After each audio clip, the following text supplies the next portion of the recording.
वर्षा अगले ही दिन गांव चली गई, अपनी नींद और चैन उसी शहर में खोकर जहां वो अजनबी बनकर आई थी।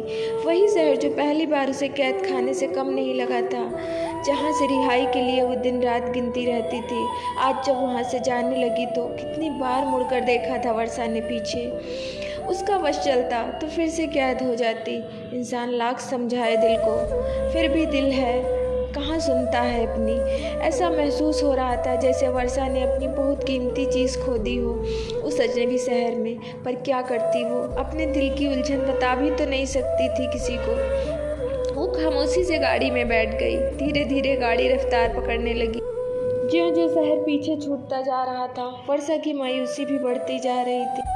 वर्षा खिड़की से बाहर दौड़ते भागते पेड़ों को देख रही थी, जो शहर से लेकर यहाँ तक उसके साथ साथ दौड़े थे, मानो वो भी उसे रोकना चाहते थे।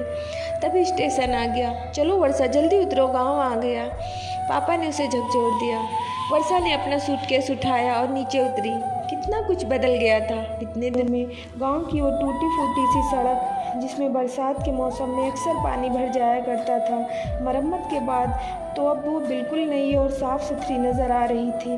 पर बहुत कुछ अब भी वैसा ही था, जैसे वही सिर पर बोझा लेकर जाती हुई औरतें, दूर मैदान में गाय भैंसें चराते हुए लड़के, और गांव से दूर वो खंडहर जहां लोग बच्चों को जाने से रोकते थे। गांव मानना था कि वहाँ सदियों से एक चुड़ैल रहती आ रही है। अगर भूल से कोई बच्चा वहाँ चला भी जाता था तो वो बीमार हो जाता था और झाड़ फूँक के बाद ही सही होता था।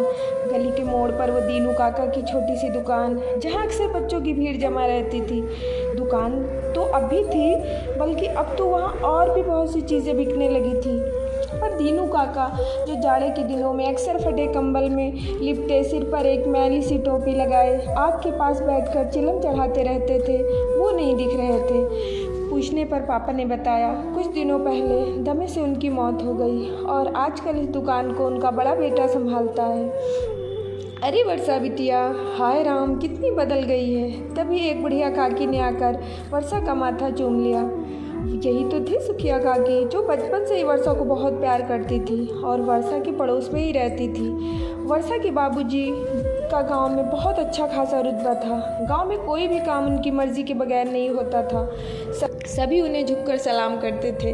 गांव में अगर कोई चीज़ देखने लायक भी थी तो वो थी ठाकुर साहब की हवेली। सर से पांव तक मिट्टी में सने हुए नंग धड़ंग बच्चों की भीड़ से धीरे धीरे गुजरती हुई वर्षा की गाड़ी तभी हवेली के सामने जाकर रुक गई।